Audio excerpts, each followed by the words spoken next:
Hey everyone, ever catch yourself staring at a news headline about Social Security and you're like, is it just me or is this confusing? Because same here. Yeah. And with the 2025 CLA announcement making the rounds, I thought, hey, let's unpack this together and figure out what it actually means. Sounds like a plan. We're talking about those articles you probably got bookmarked, those official Yes. documents. Yeah, we've got them too.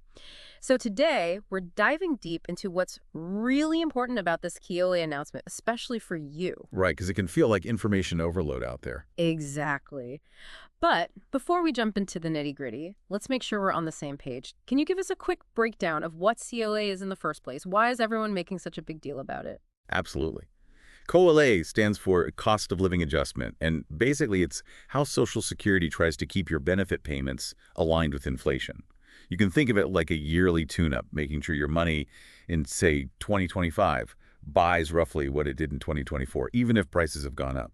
And this is especially important for, well, retirees who rely heavily on those Social Security checks, which is a lot of people. Okay, so it's all about making sure those monthly checks can still, actually cover the bills even if things are getting more expensive. Exactly. Now, I keep hearing whispers about this 2.5% CFOA prediction for 2025. What's the deal with that number? Good news, bad news, or somewhere in between? Honestly, it's a bit of both. See, 2.5% isn't nothing. It's a decent bump. And this smaller increase compared to the 2024 COLA, which was 3.2%, suggests that maybe, just maybe, inflation is starting to cool down a bit, which is usually a good sign for the economy. So maybe our grocery bills won't be giving us quite as much sticker shock as they did a few months ago. That's the general idea. Okay, that does sound like a plus. Right. However, and you knew there was going to be a however in there somewhere. There's always a catch, right? Always.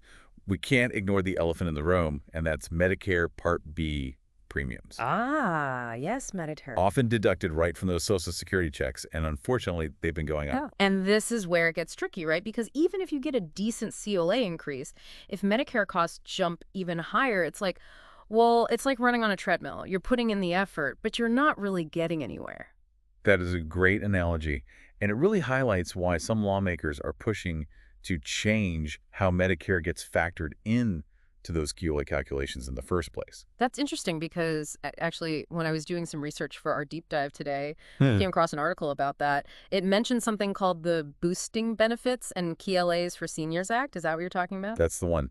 It's a direct attempt to address this issue of rising Medicare costs, basically canceling out any potential CLA increases. Yeah. Okay, so we've got this kind of balancing act happening between CLA and these Medicare costs.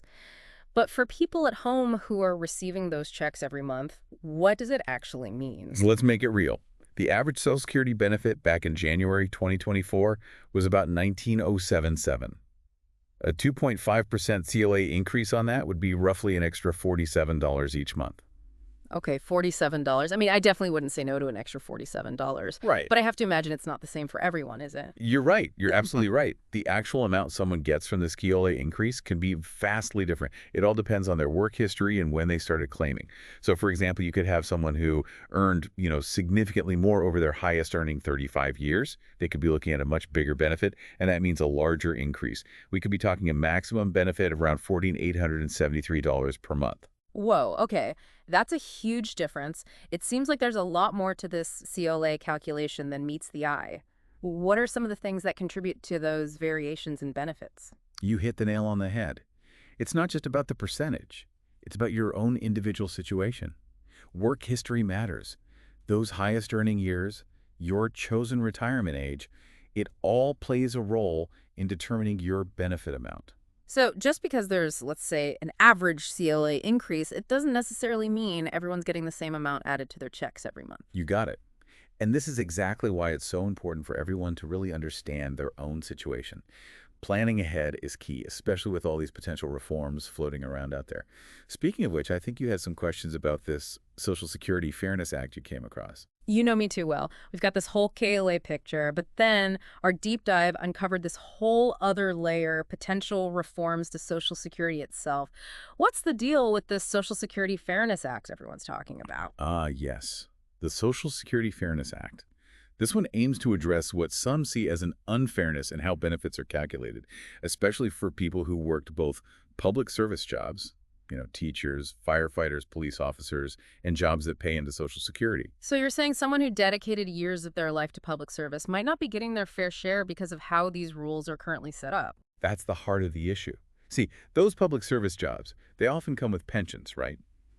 Mm. And the way it works now, there are these specific provisions, the windfall elimination provision, or WEP, and the government pension offset, or GPO, and these can actually reduce Social Security benefits for people who also have a pension. So it's like saying, hey, thanks for being a teacher, but we're going to dock your benefits because you also worked a summer job to, make ends meet. That's one way to put it. The idea behind these provisions was to make sure people weren't getting what they considered unfairly high benefits. I see. But the argument now is that it ends up punishing the very people who dedicated their careers to public service. Right. It seems kind of counterintuitive to penalize someone for having, multiple income streams, especially when one was dedicated to public service. And that's the debate. Those in favor of the Social Security Fairness Act, they say getting rid of, or at least changing these provisions, it would ensure that these public servants get the full Social Security benefits they earned, regardless of their pension situation. So it's about making sure their contributions to society are recognized, not just in their public service roles, but in any other jobs they held as well. Exactly. But like with any kind of big policy change, I imagine there are people who have concerns. Of course, and we'll get into those concerns when we come back. So before the break, we were digging into this whole Social Security Fairness Act, and I'm really curious to hear more about those arguments for and against it. Yeah, it's a hot topic for sure. So, on the one hand, you have those who fully support the act. They say the current system, it's just not fair to those public servants. They often point to the fact that, these are teachers, police officers, firefighters. They often work on, let's face it, modest salaries, and they dedicate their careers to serving their communities. Right. It doesn't seem quite right that someone who spent their life in public service gets penalized when it comes to benefits they earn from other jobs. Exactly. And that's a key point that supporters really emphasize, right? They argue that eliminating or even just like amending the WEP and GPO, those provisions we talked about, it would be this huge financial boost for these retirees, many of whom depend heavily on their Social Security benefits. So it's about recognizing their contribution, not just in those public service jobs, but also any other work they did, right? Absolutely. But, and there's almost always a but. Right. There's always another side to the story. Right.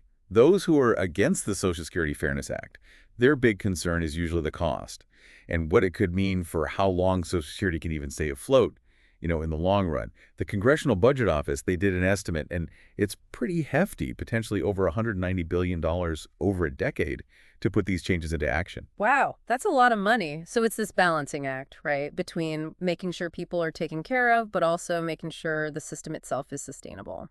That's the crux of it. And critics will say, look, if we don't fix the funding issues with Social Security overall, making change this big, it might actually put the whole program at risk down the road. That makes sense. Are there any other concerns about this Fairness Act that we should know about? Yeah, there are a few. Some critics also point out that, if you get rid of the WEP and GPO, it could actually end up benefiting higher earners more. Right. Think about folks who had public service jobs, but maybe they also had, really good salaries and those substantial pensions.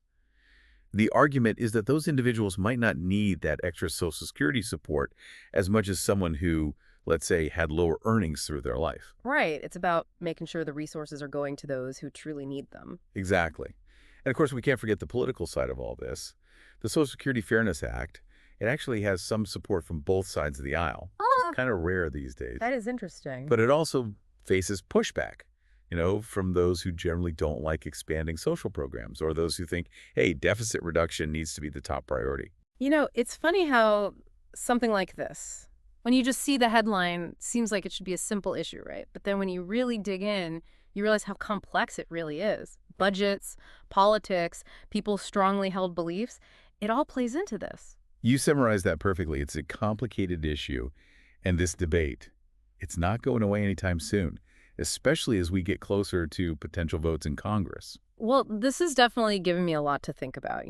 It's one thing to read an article about changing Social Security, but actually hearing both sides laid out like that, it really gives you a much clearer picture of what's at stake. I totally agree. It's these kinds of deeper dives that help us see past those, those quick headlines and sound bites and actually form, more informed opinions.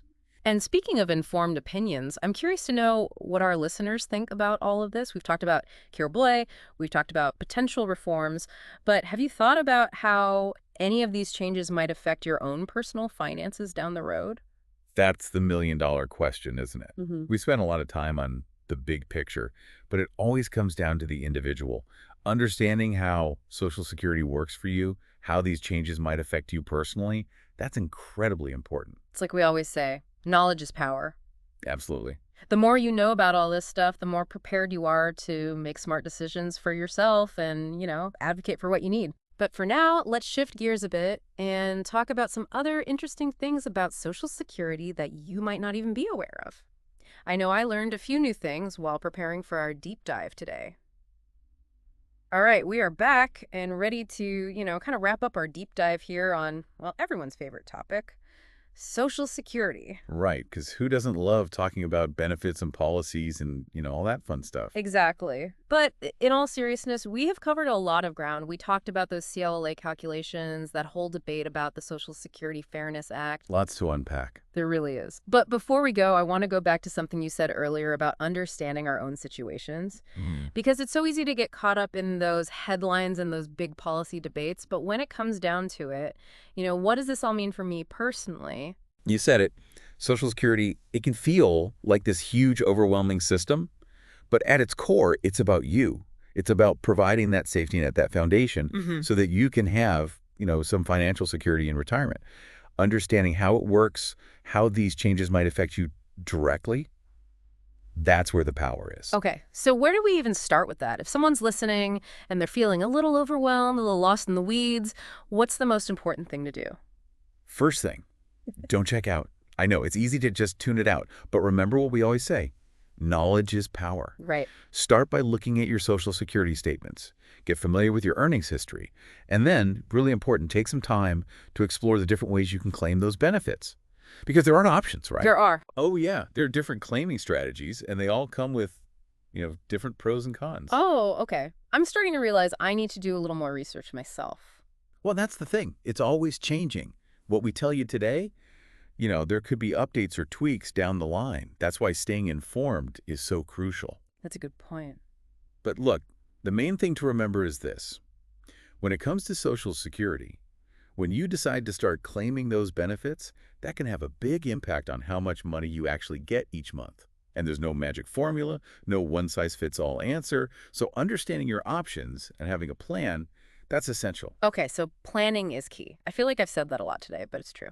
It is true. Well, this has been quite the deep dive, wouldn't you say? For sure. We talked about what influences those COLA adjustments. We got into those potential reforms, those heated arguments around them, and even, just now touched on the importance of making sure you're informed and you've got your own plan in place. That's a lot. It is. And to be honest, we've only scratched the surface. Social Security, we could do a whole series on this. There's just so much to learn, so many angles to consider. It's true. And the great thing is, it's always evolving, so there's always going to be something new to learn. And that's why we love these deep dives.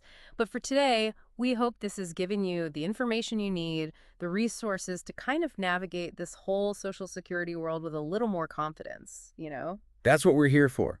We want you to feel empowered, to feel like you've got this. Exactly. And remember, this is your future. These are your benefits. Stay curious, stay informed, and don't be afraid to speak up for what you need. Advocate for yourself. Absolutely. And on that note, it's time for us to sign off. But we always love hearing from you. What are your thoughts on all of this? Any questions? What about Social Security would you change if you had, like, a magic wand? Yeah, let us know. Share your thoughts with us on social media. We're always listening. We are. And until next time, remember, keep those brains engaged. Learning, it's a journey, not a destination. Happy reading, everyone.